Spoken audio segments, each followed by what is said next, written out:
반갑습니다. 내 가족의 사건처럼 하나하나 최선을 다하는 법무법인 이현입니다. 누구나 법적 문제가 생기면 심적으로나 경제적으로 큰 부담을 갖게 됩니다. 혼자서 해결해 보려 하겠지만 만족스러운 결과를 이끌어내기가 쉽지 않죠. 여러분의 정신적인 고통, 금전적인 어려움을 이해하며 이현의 법률 상담 시스템을 통해 도움을 드리고 있습니다.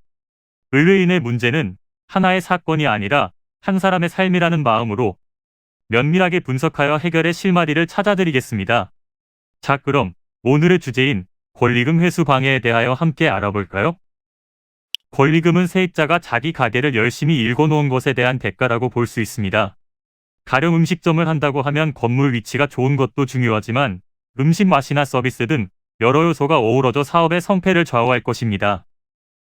아무리 골목길 한가운데에 있어도 홍보를 잘하고 단골 손님을 확보하면 그 가게가 있는 건물의 지리적 가치까지 올라가는 경우가 있습니다. 이런 부가이익을 창출한 가게 사장은 자신의 다음으로 들어올 신규 세입자로부터 권리금을 받음으로써 그에 따른 보상을 받습니다. 기존 세입자에게 그 부가가치를 지불하는 것은 건물주가 아니라 신규 세입자인데 건물주가 권리금 회수를 방해하는 사례가 있습니다. 대표적으로 다음 임차인과 계약을 맺지 않는 사례가 있는데 정당한 이유 없이 건물주가 신규 세입자와 계약을 거부하면 이는 권리금 회수 방해 행위로 봅니다.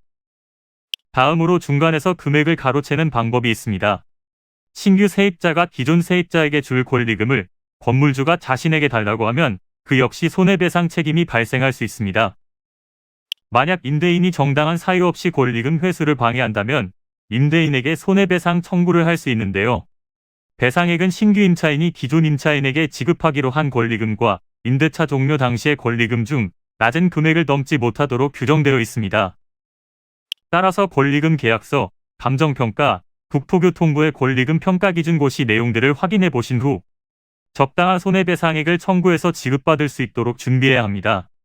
추가로 임대인의 권리금 회수 방해 행위를 증명할 수 있는 자료를 충분하게 준비해 놓으시길 바랍니다.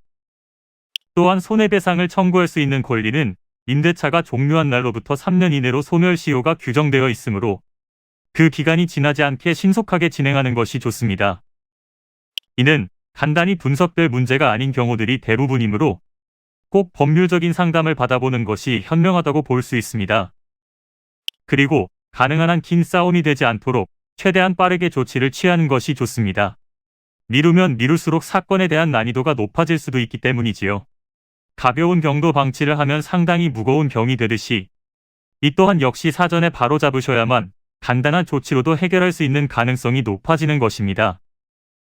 여러분이 골머리를 앓고 계신 그 사안, 저희 법무법인 이현에게 알려주세요. 이현의 법률 상담 시스템을 통해 든든한 지원군이 되어드리겠습니다. 간혹 변호사가 아닌 사무장 등과 상담하는 줄로 오해하시는 분들이 계시는데 이는 전혀 아니며 저희 법무법인 이현은 변호사와 1대1로 상담이 이루어진다는 점을 다시 한번 꼭 알려드립니다. 저희는 하나의 분야가 아닌 민사, 형사, 가사뿐만 아니라 비송사건 등 모든 것을 추구하고 있는 종합 로펌입니다. 가장 궁금해하시는 사건의 해결 가능성과 해결의 키포인트, 예상되는 문제점과 해결 방안 등을 총망라하여 종합적인 시각으로 안내해드리고 있습니다. 보다 정확한 상담을 위해 전국, 전 지역 상담 접수를 먼저 실시하오니 해당 화면에 보이는 번호로 먼저 연락을 주시면 친절한 안내를 도와드리도록 하겠습니다. 인터넷으로 법무법인 이현을 검색 후 홈페이지를 살펴보시고 와도 좋습니다. 언제나 의뢰인이 처한 상황을 이해하며 그 입장에서 생각하겠습니다. 저희는 법무법인 이현이었습니다. 감사합니다.